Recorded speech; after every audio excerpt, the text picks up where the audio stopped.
رمضان کی عبادتوں میں یہ بات آپ بار بار سنتے رہے ہیں کہ کسی کا روزہ افطار کرا دیا تو پچھلے سارے گناہ معاف، بلا شبہ ہے، لیکن یہ سب گناہ صغیرہ ہیں، صغیرہ گناہ معاف ہو جاتے ہیں، کبیرہ گناہ کے لیے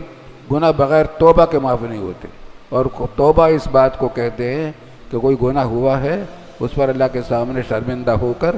آئندہ نہ کرنے کا پکا ارادہ کر لے کہ نہیں کروں گا،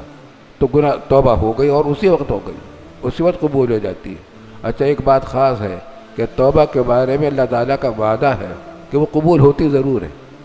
ضرور ہو جاتی ہے توبہ، بشرطیکہ کہ توبہ طریقے سے کرے، اور وہ کیا ہے کہ شرمندہ ہو جائے اللہ کے سامنے اور آئندہ نہ کرنے کا پکا ارادہ کر لے، پھر خدا نخواستہ دوبارہ ہو جائے تو پھر توبہ کر لے، ٹوٹی ہوئی توبہ کو بھی جوڑا جا سکتا ہے۔ اللہ تعالی ہمیں اس کی توفیق عطا فرمائے۔ رمضان کے مہینے میں خاص طور سے استغفار کے ساتھ توبہ کا بھی بہت اہتمام کرنا چاہیے۔